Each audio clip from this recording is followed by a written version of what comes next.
demand that a serious action be taken on this, and thank you very much for giving me this opportunity.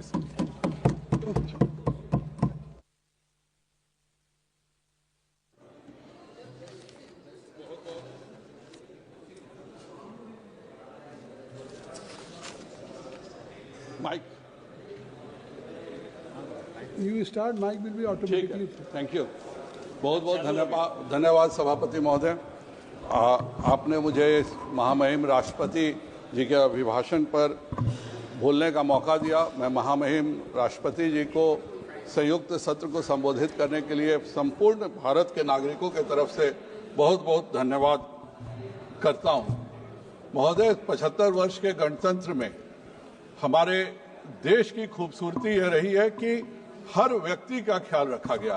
अभी कल मैं माननीय नेता प्रतिपक्ष का, आज भी एक सपा के नेता का, सबका भाषण सुन रहा था।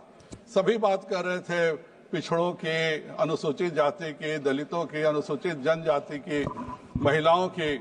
देखिए अध्यक्ष महोदय, इस देश की सबसे बड़ी खूबसूरती और संविधान की सबसे बड़ी खूबसूरती यही है कि भारत के पूर्वी तट की एक लिपिक आदिवासी महिला आज इस देश की राष्ट्रपति है और भारत के पश्चिम तट का एक चाय बेचने वाले का अति पिछड़ा का बेटा आज प्रधानमंत्री है, और यह केवल और केवल संविधान के कारण ही संभव हो सका है। अध्यक्ष महोदय, सभापति महोदय, महामहिम राष्ट्रपति जी के जो भी स्पीच होते हैं वह एक तरह से सरकार के किए गए कार्य और किए जाने वाले कार्यों का दस्तावेज होता है। वह बताती है कि सरकार क्या कर रही है। आज किसी ने भी जो सरकार के कार्य हैं उन पर टिप्पणी हमारे नेता प्रतिपक्ष नहीं कर सके। उन्होंने खुद माना कि 50 से 100 योजनाएं राष्ट्रपति जी के अभिभाषण में है। तो मैं उनका इस बात के लिए तो शुक्रिया अदा करता हूं कि उन्होंने खुद माना कि 100 नई विकास की योजनाएं माननीय प्रधानमंत्री जी ने इस देश को दिया है। लेकिन अध्यक्ष महोदय, जब उन्होंने कोई कमी राष्ट्रपति के अभिभाषण में नहीं देख सका तो उन्होंने महामहिम राष्ट्रपति पर उनके और उनके परिवार ने व्यक्तिगत टिप्पणी की है, जो बहुत ही अशोभनीय है और पूरे सदन को उनकी निंदा करनी चाहिए। किसी को भी महामहिम राष्ट्रपति के ऊपर टिप्पणी करने का अधिकार नहीं है। वैसे ही उन्होंने अपने भाषण में सेना के बारे में बोल के गुमराह किया। मुझे उम्मीद है कि इनके तरफ से जवाब आना चाहिए कि और वो टेबल करें। कल बात माननीय निशिकांत जी ने जो रखी थी, ये टेबल करें कि इसके बारे में सबूत क्या। सब लोग ऐसे ही बोलते हैं। और एक कल उन्होंने एक और बात कही कि तेलंगाना में जातीय जनगणना हुई है। सभापति महोदय, अगर तेलंगाना में जातीय जनगणना हुई है और बहुत पिछड़े उनको मिले हैं, अनुसूचित जाति मिली है, तो क्यों नहीं वो एक पिछड़े को मुख्यमंत्री बनाते हैं? क्यों आज भी सवर्ण वहां पे मुख्यमंत्री है? क्यों आज भी तेलंगाना में 80% सवर्ण मंत्री हैं? इसका भी जवाब इन लोगों को देना चाहिए। इतना ही नहीं अध्यक्ष महोदय, सभापति महोदय, वो जब गए, बिहार गए थे अभी 15 दिन पहले मुझसे पूछा गया कि भाई नेता प्रतिपक्ष बिहार आ रहे हैं, तो मैंने यही कहा था कि भाई वो हमारे स्टार प्रचारक हैं, आ रहे हैं तो कुछ ना कुछ जरूर हमारा प्रचार करके जाएंगे। और उन्होंने जो वहां भाषण दिया तो कहा कि बिहार की जातीय जनगणना बिल्कुल फेक है। अब ये उनके कांग्रेस के मंत्री उस समय सरकार में थे, राष्ट्रीय जनता दल का नेता उस समय उप मुख्यमंत्री था। तो अगर यह फेक है तो उनके कहने का तात्पर्य यही था कि कांग्रेस और राजद जहां भी रहती है वह घोटाले ही करती है, और इसीलिए उन्होंने जातीय जनगणना को फेक बताया। लेकिन वो भूल गए कि मुख्यमंत्री नीतीश कुमार हैं और नीतीश कुमार जी के रहते कोई घोटाला नहीं हो सकता। इनके 1.5 साल के घोटालों से ही त्रस्त होकर माननीय मुख्यमंत्री पुनः एनडीए में शामिल हो गए। लेकिन इनको अवश्य बताना चाहिए कि कांग्रेस के कैबिनेट मंत्री और राजद के मंत्री किस तरह से जातीय जनगणना को फेक या घोटाले वो कर रहे थे, यह जरूर बताना चाहिए।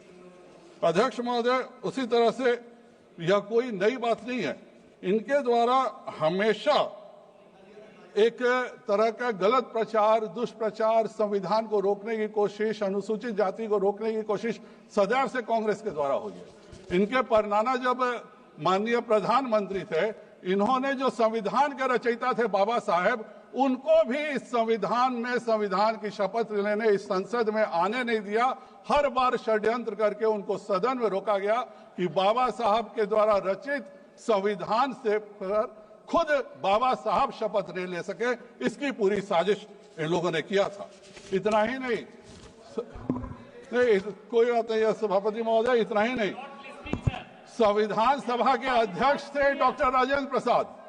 इस संविधान सभा के अध्यक्ष थे डॉक्टर राजेंद्र प्रसाद, दो बार इस देश के राष्ट्रपति रहे, लेकिन उनको, क्योंकि उन्होंने सोमनाथ मंदिर का उद्घाटन किया था, तो जब उन्होंने राष्ट्रपति पद छोड़ा तो उनको सदाकत आश्रम के 2 टूटे फूटे कमरे में रख दिया गया। और आज भी जब नेता प्रतिपक्ष सदाकत आश्रम गए तो डॉक्टर राजेंद्र प्रसाद जी को श्रद्धांजलि के लिए एक शब्द का भी प्रयोग उन्होंने पटना में नहीं किया। और ये केवल दूसरों के लिए नहीं है, इनके अपने बुजुर्गों के लिए भी यही हाल है। मैं बताना चाहूंगा कि जो माननीय पूर्व सांसद थे फिरोज जहांगीर घंडी जी, जिन्होंने बाद में अपना नाम फिरोज गांधी रख लिया था, पर उनका ओरिजिनल नाम फिरोज जहांगीर घंडी ही था, उनको भी उचित सम्मान कभी कांग्रेस ने नहीं दिया, क्योंकि उन्होंने नेहरू जी के समय में मुद्रा घोटाले का ये किया था, निकाला था। और ये कोई पसंद नहीं है कि मुद्रा घोटाले के निकलने के कारण माननीय प्रधानमंत्री जी की बदनामी हुई थी, इसलिए आज तक फिरोज जहांगीर घंडी जी को कोई सम्मान नहीं मिला। यह अलग बात है कि उन्होंने जो नाम अपना फिरोज गांधी रख लिया, तो आज भी परिवार का सदस्य किसी भी से भी शादी करे अपना टाइटल गांधी ही लगाता है। लेकिन अध्यक्ष सभापति महोदय, धनुष उठा लेने से कोई श्री राम नहीं बन जाता, बांसुरी बजाने से कोई घनश्याम नहीं बन जाता, बाल बढ़ाने से कोई कलाम नहीं बन जाता, और गांधी सरनेम रखने से कोई महान नहीं बन जाता। और महान बनने के लिए महात्मा गांधी जी जैसे और नरेंद्र मोदी जी जैसे कर्म करने पड़ते हैं। आज यह माननीय प्रधानमंत्री जी का कार्य है कि हम तीसरी सबसे बड़ी अर्थव्यवस्था होने जा रहे हैं। यह उनकी सोच थी कि कैसे हम आगे बढ़ें। जब अटल बिहारी वाजपेयी जी ने इस देश का शासन छोड़ा तो भारत 11वें पायदान पे था, लेकिन जब 10 साल बाद कांग्रेस ने शासन छोड़ा तो भी भारत 11वें पायदान पे था, एक पायदान की भी तरक्की नहीं कर सके। लेकिन यह प्रधानमंत्री जी की देन है कि आज भारत विश्व की तीसरी सबसे बड़ी अर्थव्यवस्था होने जा रही है, क्योंकि इनका तो एक ही काम था, 3 साल किसी तरह घोटाले करो, चौथा साल कुछ लोक कल्याणकारी योजना लाओ, 5वां साल को मुफ्त में बांट दो और सरकार जीत के फिर 3 साल घोटाले करो। इससे ज्यादा कांग्रेस ने कभी सोचा ही नहीं है। आज 3 करोड़ परिवारों को नया घर, 2 करोड़ 25 लाख परिवारों को संपत्ति कार्ड, 25 करोड़ नागरिकों को गरीबी रेखा से ऊपर निकालना जैसे कार्य करके प्रधानमंत्री जी ने प्रत्येक नागरिक को एक सम्मानपूर्वक जीवन दिया है।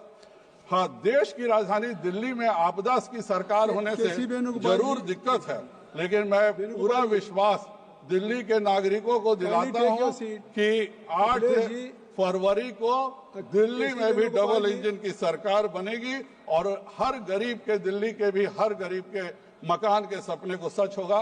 क्योंकि यह मोदी जी हैं कि वह कहते हैं कि हम वादे नहीं हकीकत बुनते हैं, और इसीलिए देश की जनता सदैव मोदी को चुनती है। आज से 7 वर्ष पहले जिनेवा में इंटर पार्लियामेंट्री यूनियन में एक सांसद की हैसियत से मुझे पूरे जनरल असेंबली में बोलने का मौका मिला था, और वह मौका सिर्फ इसलिए मिला था कि पूरे दुनिया भर के सांसद इस बात पर आश्चर्यचकित थे कि जीडीपी में जिसकी इतना कम, प्रति व्यक्ति आमदनी में जो देश इतना कम है, वह कैसे 50 करोड़ लोगों को आयुष्मान भारत से मुफ्त चिकित्सा का लाभ दे रहा है। और हर सांसद ने पूरा का पूरा ध्यान से सुना कि कैसे इसको अच्छे से आयुष्मान भारत योजना लागू की गई। आज तीसरे कार्यकाल में 70 वर्ष के प्रत्येक बुजुर्ग को आयुष्मान योजना का लाभ देके माननीय प्रधानमंत्री जी ने बुजुर्गों के स्वाभिमान को संरक्षित करने का काम किया है। भारत में अनेक बुजुर्ग हैं जो अपने बच्चों को अपनी बीमारी इसलिए नहीं बताते थे कि हम इस उम्र में अपने बच्चों पर भार नहीं दें, और मोदी जी ने साफ संदेश दिया कि आप अपने इलाज की चिंता बिल्कुल मत कीजिए, अपना इलाज करवाइए। आपके लिए आपके परिवार का एक सदस्य नरेंद्र मोदी सदैव तैयार है आपके सारे बीमारियों की चिंता करने के लिए। आज जन औषधि केंद्र के माध्यम से 80% रियायत में दवाइयां मिल रही हैं, और इस देश की जनता का 30,000 करोड़ रुपया केवल इलाज में बचने का काम किया। जहां तक महिलाओं की बात करें तो नारी वंदन के माध्यम से लोकसभा और विधानसभा में आरक्षण देने का काम माननीय प्रधानमंत्री जी ने किया। 3 करोड़ बहनों को लखपति दीदी बनाने का प्रधानमंत्री जी ने लक्ष्य रखा है। और केवल लक्ष्य नहीं रखा, अभी तक हम 1 करोड़ 15 लाख बहनों को लखपति दीदी बना भी चुके हैं। आज हमारी बहनें चाहे निचले स्तर पर बकरी मुर्गी पालन से लेकर के लड़ाकू विमान चलाने तक का कार्य इस देश की हमारी बहनें कर रही हैं। और कोई ऐसा एनडीए जैसे जगह पे जो पहले महिलाओं की एंट्री नहीं होती थी, वह भी खोलने का काम, उसके भी दरवाजे खोलने का काम माननीय मोदी जी ने किया है। आज युवाओं के लिए 500 शीर्ष कंपनियों में जो केंद्र सरकार के सहयोग से ट्रेनिंग प्रोग्राम की व्यवस्था की गई है, इसके कारण हमारे नए युवाओं को न केवल उद्योगों में काम करने का अवसर मिलेगा, बल्कि ये युवा तैयार होकर पूरे विश्व के उद्योगों में छा जाएंगे। माननीय प्रधानमंत्री जी के द्वारा विद्या लक्ष्मी योजना की शुरुआत 1.5 लाख से ज्यादा स्टार्टअप, और उसमें से भी 1.5 लाख से ज्यादा स्टार्टअप में 117 स्टार्टअप यूनिकॉर्न बन चुके हैं, अर्थात उनकी कुल पूंजी 8,500 करोड़ रुपए से ज्यादा हो चुकी है, जो शून्य से शुरू करके 8,500 करोड़ का अगर सफर हो पाया है तो यह केवल और केवल माननीय नरेंद्र भाई मोदी जी की योजनाओं की देन है। उसी प्रकार यूनिफाइड पेंशन के माध्यम से सभी कर्मचारियों को 50% सुनिश्चित पेंशन, 8वें वेतन आयोग का गठन, घर के लिए ऋण सब्सिडी, एमएसएमई की गारंटी सीमा को 2.5 गुना बढ़ाना, मुद्रा योजना को 10 से 20 लाख करना, पीएम स्वनिधि योजना जैसे अनेक योजनाएं चलाकर हर नागरिक को ईज ऑफ डूइंग बिजनेस में मदद करने का काम प्रधानमंत्री मोदी जी ने किया है। मोदी जी के शासनकाल में आज हमारे अखिलेश जी भी बोल रहे थे कि मेट्रो की लंबाई दुगुनी हो चुकी है, वह भी मानते हैं, और यह पूरी दुनिया मानती है कि आज यह 10 साल से मोदी जी के कार्यों का नतीजा है कि मेट्रो में हम दुनिया में तीसरे सबसे बड़े मेट्रो लाइन नेटवर्क में सबसे तीसरे बड़े देश हो चुके हैं। हम लोगों ने आज दुनिया का सबसे ऊंचा ब्रिज चिनाब बनाया है, 76,000 करोड़ से डीप वाटर मेगा पोर्ट हम बना रहे हैं, वरना श्रीलंका के पास से सामान आता था और फिर वह जहाज के माध्यम से भारत आता था बड़े जहाजों के लिए। आज भारत की विमान कंपनियां 1700 नए विमानों का ऑर्डर दी हैं। हमने हवाई अड्डों की संख्या न केवल दुगुना किया, बल्कि अब हम 120 नए और एयरपोर्ट उड़ान के तहत लेने जा रहे हैं।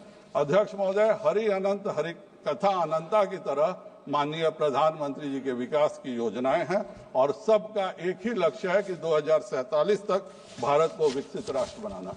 यह देश सरदार वल्लभ भाई पटेल जी की 150वीं जयंती मना रहा है, जिन्होंने जूनागढ़ से लेकर हैदराबाद तक सभी राज्यों का भारत में विलय कराने का कार्य किया था। यह देश श्यामा प्रसाद मुखर्जी जी की भी 125वीं जयंती मना रहा है। नेहरू जी के कारण कश्मीर समस्या को रोक दिया गया था, और कश्मीर समस्या जो नासूर बन के थी, उसी के कारण हमारे श्यामा प्रसाद मुखर्जी जी का बलिदान हुआ। लेकिन धारा 370 को समाप्त करके माननीय प्रधानमंत्री नरेंद्र भाई मोदी जी ने सरदार पटेल और श्यामा प्रसाद मुखर्जी जी को सच्ची श्रद्धांजलि देने का काम किया है। अध्यक्ष महोदय, मैं ये आप संसद का एक टीम होता है ट्रेनिंग प्रोग्राम प्राइड, उसके तहत मैं जम्मू कश्मीर असेंबली के नए चुने हुए विधायकों को संबोधित करने गया था। पूरे विधानसभा में जब हम लोगों ने अपनी बात रखी, उसके बाद प्रश्नोत्तर काल शुरू हुआ, एक भी विधायक ने यह नहीं पूछा कि धारा 370 क्यों खत्म किया गया। सबका एक ही प्रश्न था कि आप जम्मू कश्मीर को पूर्ण राज्य का दर्जा दे रहे हैं। तो ये मोदी जी की सोच का नतीजा है कि जम्मू कश्मीर में भी किसी विधायक ने 370 के बारे में एक प्रश्न नहीं पूछा, लेकिन कांग्रेस पार्टी अभी भी वहां जाके 370 रट रही थी, और उसी का नतीजा हुआ कि जम्मू कश्मीर से कांग्रेस पार्टी आज बिल्कुल समाप्त वहां की जनता ने कर दिया है। अध्यक्ष महोदय, हमारे नेता प्रतिपक्ष जी का चरित्र कैसा होना चाहिए, इसका उदाहरण अटल बिहारी वाजपेयी जी से सीखना चाहिए। जब नरसिम्हा राव जी के सरकार को संकट आया तो यूनाइटेड नेशंस में भारत सरकार के गुणगान करने का काम अटल बिहारी वाजपेयी जी ने किया था। हम लोग खुद 2009 में इसी सदन के सदस्य थे। अगर हम लोगों ने भी बहुत बार डिसरप्शन किया, हम लोगों ने भी बहुत बार वेल में आए, लेकिन अगर वेल में भाजपा का एक सदस्य अगर आधी रेखा पार करता था तो स्वर्गीय सुषमा स्वराज जी सीधे हम सबको बैठा देती थी कि तुम ट्रेजरी बेंच की तरफ, तुम सांसदों के ट्रेजरी बेंच की तरफ कैसे चले गए।